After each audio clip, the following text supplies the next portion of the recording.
to, and anyone can reach out, man. If you're stuck in a hospital bed or whatever it is, recovering from a flare or injury, and you don't think that you can go exercise or regain your strength or endurance, whatever it is, there's help for you. I can guide you and take baby steps. There's no reason that you should be stuck in that horrible place, and get strong and feel good and healthy. And yes, and it's important to keep doing it as your self-care. Hello, I'm Kathy Chester, and this is Move It or Lose It, a podcast about all things that move the mind, body, spirit, and soul.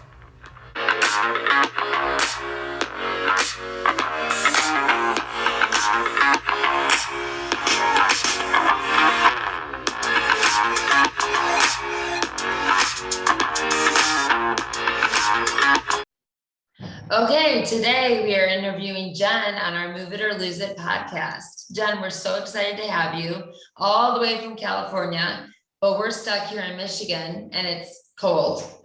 Oh, it is so warm today. Oh, We'll send some sunshine your way. Yes, we need sunshine. We have snow coming. Oh my goodness. Like 4 inches of snow coming. I'm like, that's no. Oh no, I'm ready to shop for some bathing suits. I was yesterday, and then I'm like, no, we have snow. So Jen, you and I connected during the lovely 2020 COVID time. So the reason I really wanted to interview you today is because I was so fascinated as I got to know you. Again, another female owner, and believing the same philosophy with autoimmune diseases and moving our bodies. But I want you to talk to me about how you got started, what it's like during this, how you even got started with Pilates, how that drew you in. So let's talk a little bit about you, your diagnosis, and all that. Yeah, so just going back, I guess, with school, I was a nurse. Went to nursing school, a school called Skadron College in San Bernardino, and I did the nursing program there and graduated with honors, which was great. And I went straight into the medical field and worked for a doctor here in Burbank. And it was great. It was amazing. I worked for a dermatologist, cosmetic surgeon, and it was lovely. Got all the lasers and all the fun stuff. I was like, wait, you got all that really good, you got Botox, laser. Yeah, I was really young then, so I didn't even ask for any Botox, but now it's like, yes, give it to me. Right. So I had my second child while working at the doctor's office, and I really did not want to go back there. It wasn't that I didn't want to go back there. I just felt like I needed something different, and I wanted to spend enough time with my kids. And my girlfriend had started taking Pilates, and she said, a girlfriend that I've known since kindergarten, which was amazing. She said, first of all, you have to do this. I'm going to get you into classes just to get your body back into business after having a baby. And I loved it so much that the instructor said, you can make a career out of this. Wow. And I just went with that. I asked my husband, is it okay if I don't go back to work right now? And I think that this would be amazing. You can make your own hours. So really, since then, I have been working probably 7 a.m. until 2 o'clock. So I can pick my kids up from school. It's been great. And even more so when I was diagnosed with MS, just having that strength, keeping my muscles moving, the endurance, all of that has really kept me healthy and on my feet, I believe. And that's what all the doctors say, like, you are doing amazing, even though I feel like I'm not, and dragging and the fatigue and all that. It really is, I think, saving my life, really. So Jen, what do you think would have been the difference if you never were doing the working out before all of this stuff? Yeah, I mean, oh gosh, I don't know. I think it would be hard to motivate myself to work out and think that I couldn't do it, because there really isn't a day where I wake up going, oh my gosh, like I want to hit the gym. It's Right. not like that with MS, right? That happens Yeah. for us. It's like I'm tired every single morning Right. I wake up. But yeah, once I get my workout in and I push past the fatigue and the achiness and the pain, I do feel better, you know. Yeah. It then you kind of enter in a whole different kind of tired, but it's a healthy tired that you're going to have a good night's rest and that sort of thing. So I think that that's really helped me, because I really don't know that I would go to the gym or push myself the way I do, because I don't think that I would think that I can do it either. Absolutely. I And agree with you. yeah, I think it's harder. I've seen that with my own clients as we share about, what's going on in our different studios. And I definitely feel the exhaustion from the clients quicker. And that it's the masks, it's everything. And yeah, it's the fatigue of feeling like one more thing's just gonna put him over. So exactly. with Pilates, I love the idea of the slower movement and strengthening of the body, Yeah. where, as you know, with all of the autoimmune diseases, sometimes with a lot of our younger people that are getting diagnosed, you see them, and I was guilty of this. I knew my body needed to move, but I never understood that some of the moves I was doing was so aggressive on my body, that Exactly. my body was, There's a happy medium you have to find, because, we're telling people that maybe are stuck in bed or on the couch or not motivated or really healing from a flare to push, but it's a different kind of push. You don't want to be so aggressive, like you were saying, to overheat your body and then your symptoms flare. You want to feel better. So the movement has to be a little more gentle and kind, but you have to move. That's kind of the thing. so I think where you and I connected, where that was the understanding that has to happen.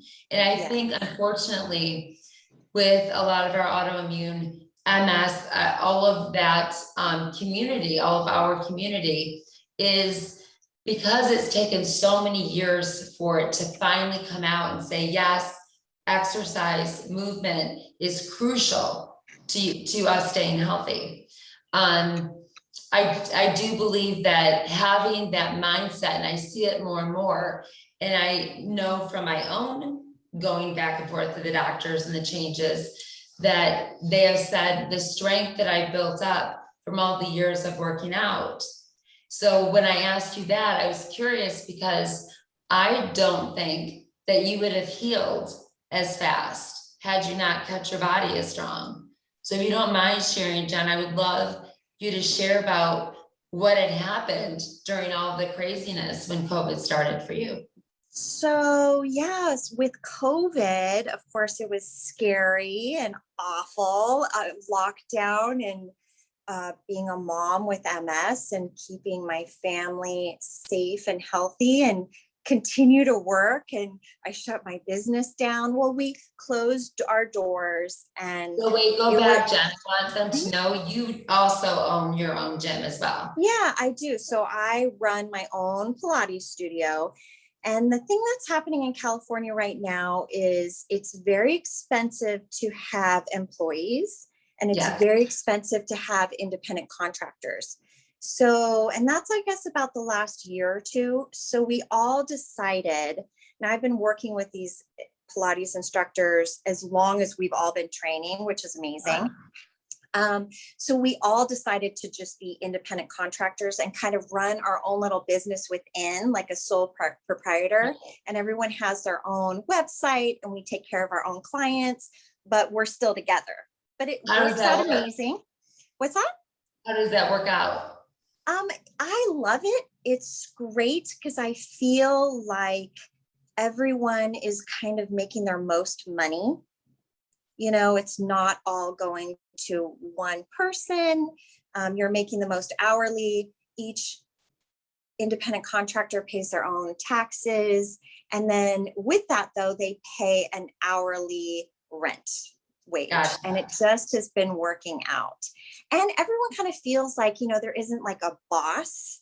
Right. And I don't have to take care of everybody. We all just take care of our own clients and our own space. And it's actually been working out wonderfully. And it helped with the lockdown. Yeah, no, I'm sorry, go ahead. Yeah, no, with the lockdown, everyone just kind of went not their own separate ways, but we had to work from home. So we just took our clients and we set up virtual. And I was so lucky that all my clients switched to virtual, and I was training just like how we're talking on Zoom. Yeah. And it just really worked out for them and for me. And then now we're just kind of coming back together. What's that? Would you say that the Zooming has opened up a new world for Pilates too? Do you see that in the future for what you're doing, that you'll continue? Yeah, I do. I found that technology was such a blessing during that time. It is actually, I think, harder training virtually because there is a screen. I can't quite get down to the nitty gritty with people. But it certainly saved, I think, our business being able to do this and do classes. I really liked being able to reach the MS community and offer, mat classes that way. And just throughout the world. I mean, people from London were calling to see if they can do the class. And so I really enjoy that. And I think that I want to definitely continue that, especially for our community, our MS community, our autoimmune disease community. And it also makes it more affordable. I feel we're just able to reach more people. Like I said, it is harder because I can't pick on their muscles, but it definitely has saved things. Yeah. And I kind of want to, and I'm feeling, I've only been back in the studio, California just opened after an entire year.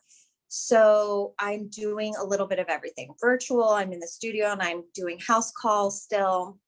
I always did house calls, but there's more now. But yeah, it definitely, I think I'm going to keep it going, but I don't know that it's going to be a full-time thing because I do love my studio. I love the one-on-one. Oh, me too. So I'm going to ask you now, what would you say on overcoming the hurdles of 2020? I want you to talk a little bit about that part of your health that took a big shift. So during, I guess, when doctors' offices started to open up again, and this was the summer, the end of the summer, I made my appointments for all my things, my dentist and seeing the gynecologist and my mammogram and everything, all the fun stuff we have to do. And unfortunately, I had an abnormal Pap Smear and an abnormal mammogram. And it was, I don't want to say devastating, but it definitely pushed my emotional state over the edge. Keeping it together for however many months for the family, for my business, and to have, those abnormal tests was a lot of stress. At first, it was like, okay, I can do this. It's amazing. I'm strong. I got this. But as you know, with MS, every biopsy or little stress on the body, if it's, on your emotional state, or if you have surgery, it would set me back and my MS would flare. So with each biopsy, I was set back like 5 weeks, with the MS. So to just kind of talk about that, with the mammogram, just always to urge people to get their mammogram every single year because early detection is key. Because I've never had one yet. Yeah, it's like full disclosure. I need to have one. So you're convincing me So, and to even add to this story, I did a certification during lockdown. I was like, I have a little extra time on my hand. I'm not commuting anywhere. I did, it's called the Pink Ribbon Program certification. Okay. And it basically is a medical fitness program to rehabilitate people that have had, reconstructive surgery, mastectomies, anything from the start of the biopsy The way before through. you ever knew. Yes, I did Wow. this before. I was like, I'm going to sit down, I'm going to do this. I have extra time. So I got this certification. Of course, they're like early detection, get your mammogram, get your Pap, do all this stuff. So I can't, doctor's office is open and I went. And of course, it's like you get the news and it's stressful. And but with the mammogram, and I have a lump in each breast that they're watching. And that ended up being okay. But of course, the stress with getting multiple mammograms and ultrasounds and biopsies causes a lot of stress because it's scary. It's scary to hear that you might have breast cancer.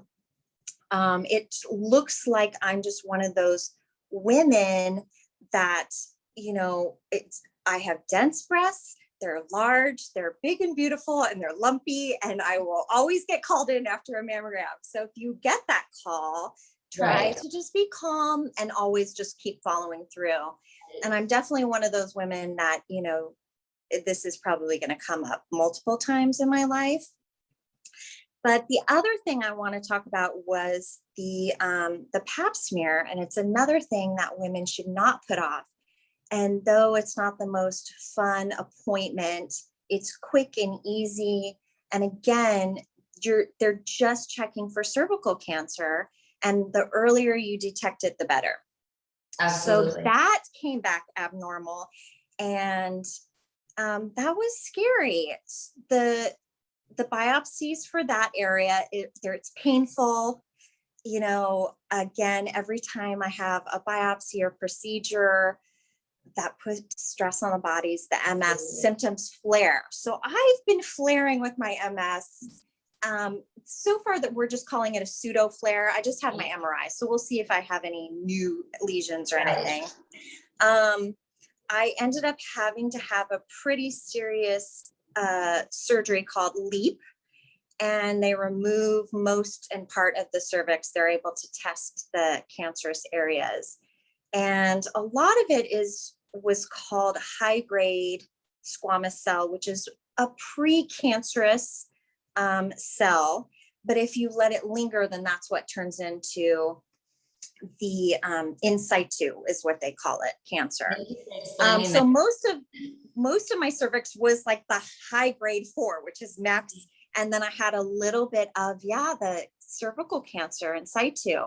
And it had, what did they test? It was gland involvement, which was unfortunate for me because they wanted to do then a little bit of chemo, which again on the body was just, it's been a rough year for me medically. I mean, honestly, Jen, every time we would chat and I'd see something else, if you don't know, once you hear this podcast, if you don't know Jen, you need to look her up on Instagram, because her story, her positive attitude, and your ability to share when it's not so great, and your ability to be out there, like, this was a really crappy month. This was a crappy week. And I think that that's just so many, we know in the Instagram world, we like to we see a lot of like happiness and everybody's together and the kids are great and marriages are all great. Yeah.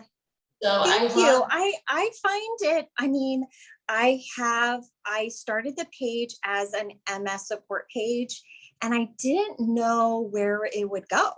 Like, I really had just been following a hashtag, MS warrior or something like that, and started to see that there was this community dressing in orange and supporting each other. So I was like, oh, well, I was at my lowest. I'm going to, start this page. And I think that that's what's so important is to share. I mean, it's been about 1.5 years, not even that long. But the community was just so supportive. I mean, it just went from one follower to thousands overnight. It was amazing. And I think it's important to share the good. I shared about different migraine. And I'm going to put a link in here about some of the things that we do for our migraines. And we know migraines are very, very common with a lot of the auto. Yes, unfortunately, that was one of my big symptoms that started before everything, obviously through life migraines, but I was having migraines almost daily before being diagnosed. So that in itself brought me to my lowest. And that's really when I started the page too. So I like to share whatever works for me, if it's ice packs or, what is it that you're finding now that's working the best for migraines? So I tried, of course, many medications, like preventative medications, and they would work, but really once my MS symptoms came on, nothing was working. So I tried all kinds of supplements, and that I found very helpful. You definitely want to talk to your doctor so they can lead you to the right kind of magnesium is key. And that I think brought it down to about 50%, I would say, just adding magnesium. And don't think that you can go eat enough lettuce. You can't eat enough lettuce to get the magnesium that you need. No. Greens are very, very important, but you need, especially just someone with deficiencies like we need that boost. So supplements are awesome, especially vitamin D. I don't know if the vitamin D helps with the migraines at all, but magnesium was huge. Magnesium and the vitamin D. And that is something that I really appreciated in 2020 was a lot more knowledge about vitamin D was there, but also you had people coming on as well sharing that you have to be tested. Don't assume because we have an autoimmune disease that we need 5,000 milligrams of vitamin D. So a lot of us do, but not all of us. And so I do, but you want to make sure that that's what you need. You don't want to have too much vitamin D, and it's an easy thing they can throw into your blood work, and you have to have your blood work done before the MRIs anyway, so you should have it checked annually. It's super easy. The other things they can check inflammation, they can check all kinds of things for you to see if you need, things that I like, all the omegas and vitamin C's, and I love all my supplements. I can really feel when I don't take them. I've used Previnex this since a little bit after COVID. They reached out to me and it has changed, just been huge blessing. They're going to be on one of my podcasts as well. I would definitely suggest that.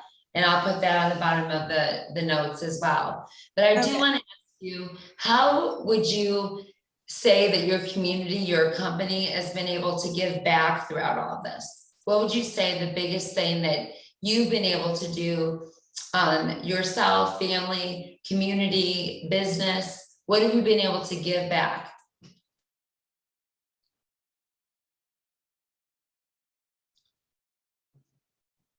Oh, there you are. You were asking about my business and maybe giving back to the community. How have you been able to do that as a family, as your business, being able to give back to the community? Throughout the years, I definitely like to have some sort of community class where it's free. And I've done everything from, this this nail salon that I visit frequently. The owner asked if I could train all her employees, and I did that for a few years as a community class. She wanted to give back to the people that work for her, and that was lovely. They had a lovely garden area, so I was able to train them outside and just do some gentle Pilates and stretching and yoga. And So I do stuff like that. So what And about Jen, since 2020, since COVID, what have you been able to give back to the community? the only thing, because California has been so shut down, I would probably say the virtual class that I was offering through, both my private page and my MS support page, and just trying to spread the love of moving and staying active and any kind of motivation or support. So yeah, I just try to give back doing the virtual classes. And if they want to pay, they can pay. If they don't want to pay, then that's okay. But So I thought of it. How did you pick the location of where you are? So I kind of feel like the location picked me. I was working at a studio and I was an actual employee and I was fired. So it was a bad situation. I was actually really happy I was let go. What did you do? I didn't show for a work meeting. Oh. Apparently I blew it off. I know I did not blow it off. I was working at another studio training or whatnot, but that was a wonderful moment because I really felt good. So the community that I teach in, it's called Larchmont Village, and it's in Hancock Park. It's near Paramount Studios. It's this cute little quaint neighborhood where everyone eats and shops and works out and everyone knows each other. So I really enjoyed working on that street. And so I just found a place to rent and just do my own thing. And that's kind of when I became my own boss and the whole thing evolved. And I really became happy at that moment. I love being my own boss. And I evolved into the instructor that I am, Right. Just being able to be myself, teach the way it's my personality to take care of people and to be cheery and encouraging, but with a little papa, to get them moving. I find that to be always fascinating because when I'm training a new trainer, I will, and I'm sure you probably do the same thing. I will say, follow me to learn. I'm going to continue to teach you. And within that, you're going to find your own personality will come out. Yes. You in the beginning, you're going to sound a lot like me, but eventually you'll find you and you'll sound like, and people will enjoy that. Exactly. I'm glad you do that because my instructor very much wanted me to be like him. And the owners kind of were like that, teach the way I teach. And, it just doesn't feel comfortable. Right. And when I was myself and I can count, people say I have a very sing-songy way of training. I count and I talk with a sing-songy voice and they love it. And I'm like, I don't know where I got that from. Maybe it's the mom in me, maybe it's the dancer right there, Jen, because I may have like a more of a military kind of a push, like I know you can do this, I believe in you, let's go. And then a couple of my other trainers are a little softer. And so I can hear the client say, well, if we go to, the boss, she's going to be tough, but maybe we go to a gentle one. So I think it is, what's important about it is when you own your business is to understand the different personalities and how they complement each other. So I think that moving forward for you, how do you see that? You do it by yourself. Do you see yourself hiring someone to help out? Possibly. I have thought, because it's hard to tell what the pandemic is going to do.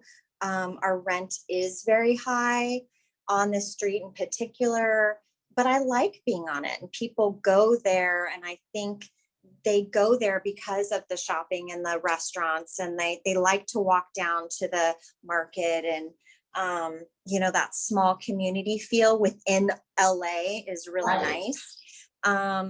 And so, yeah, I was just kind of feeling it out to see what's happening. And I know that we were talking about how we were seeing all these for lease signs and what it's doing to our city and how it's going to affect us and if we should move and that sort of thing. So I'm kind of taking a peek at different real estate and that sort of thing. But the prices in our area just seem to be holding strong, holding steady.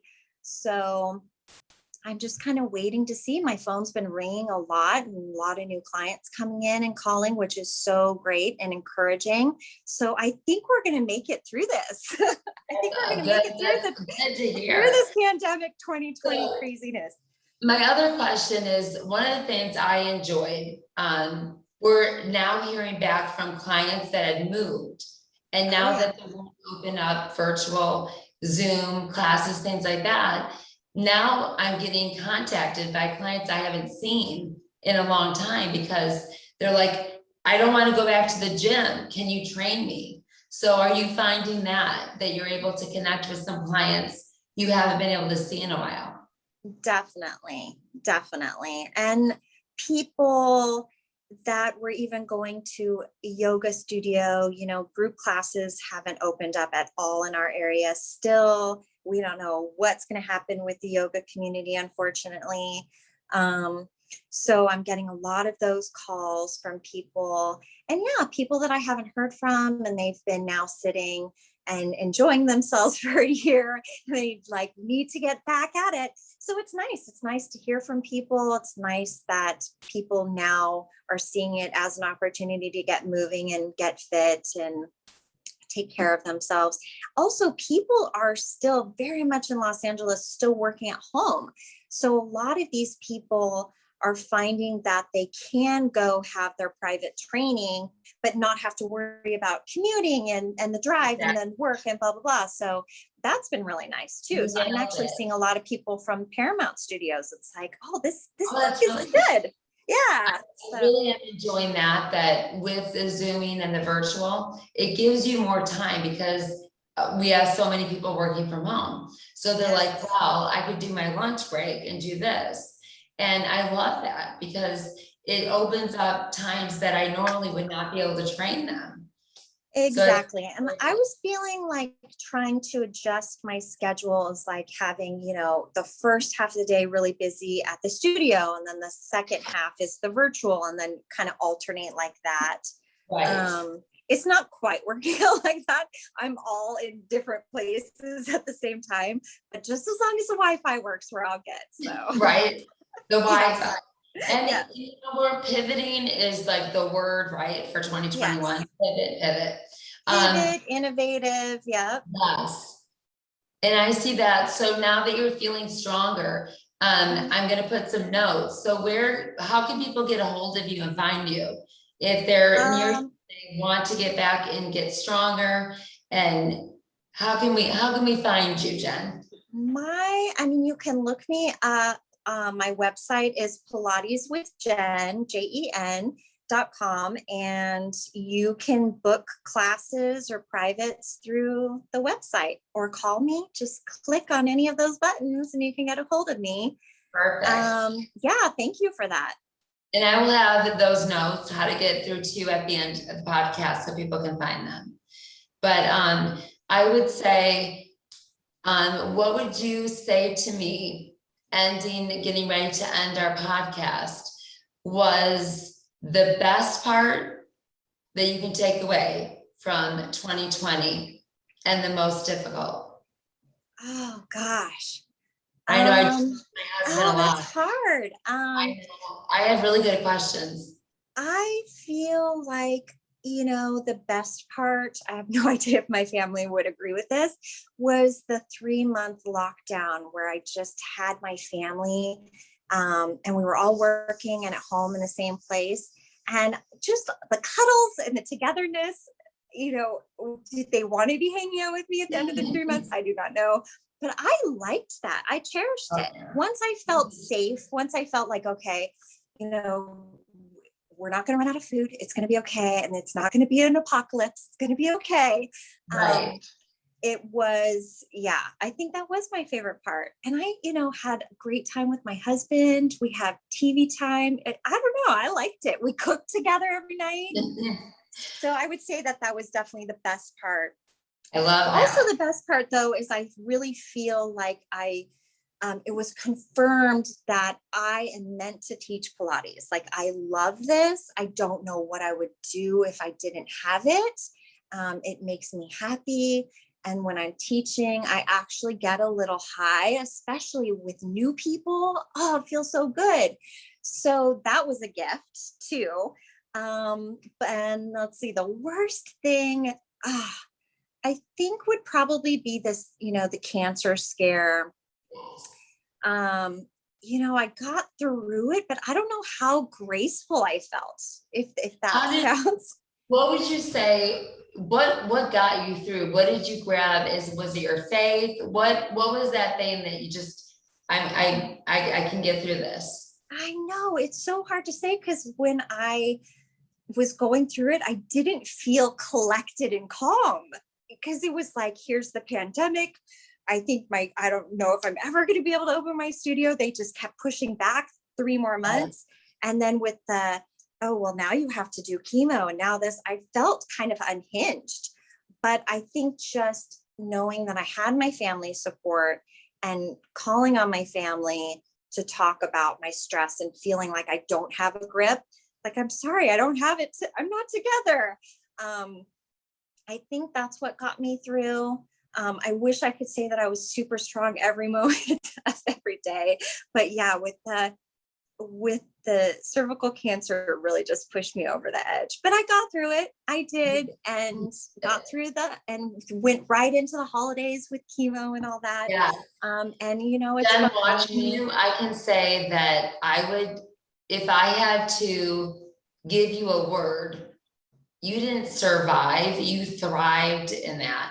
I mean, I watched your posts and you're talking to people, and I was like, man, I don't know if I could be that strong. Oh, thank you.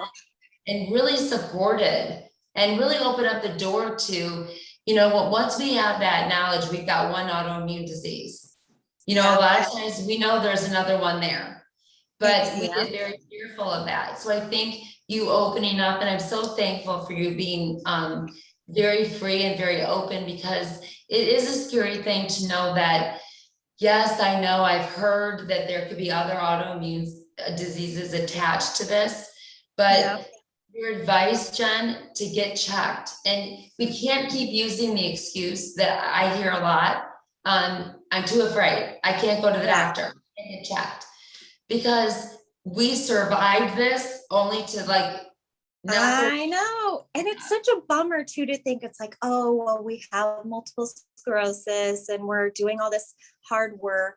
And then, we could still get cancer. It sucks.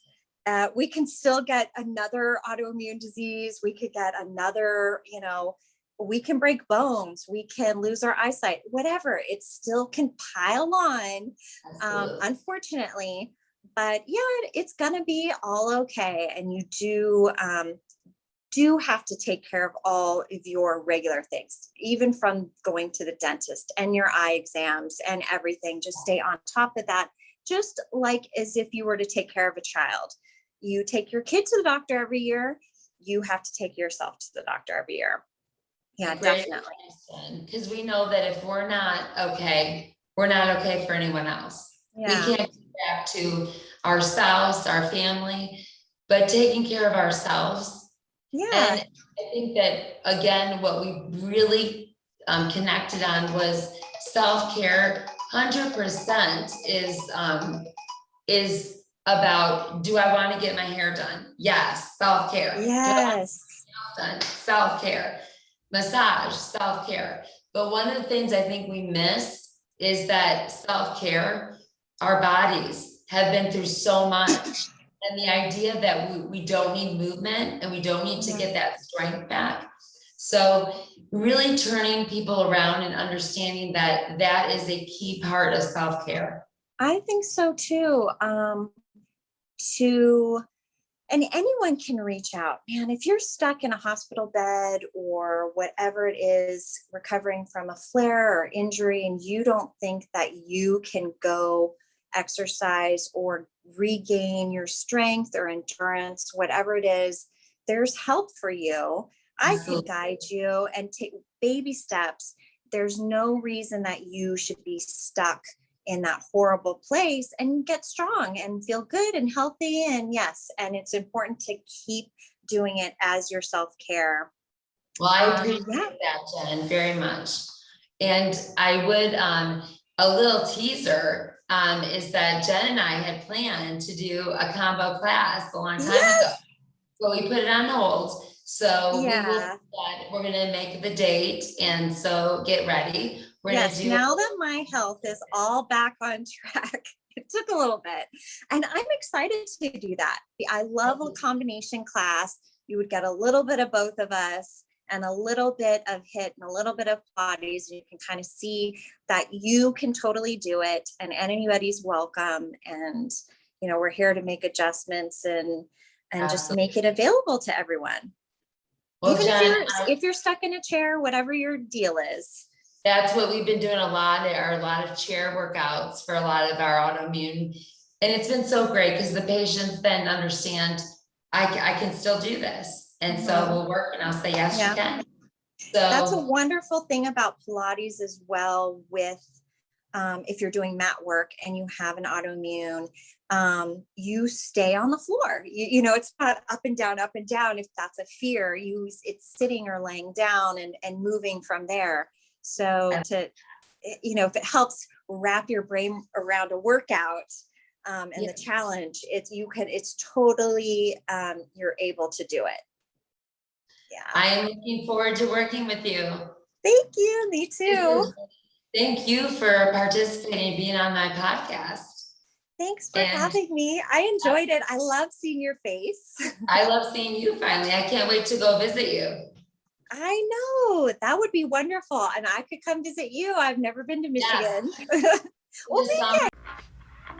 Well, thank you so much for joining us today on Move It or Lose It podcast, where you can again find us every Tuesday, and also wherever you like your podcast, whether it's Apple, Spotify, Stitcher.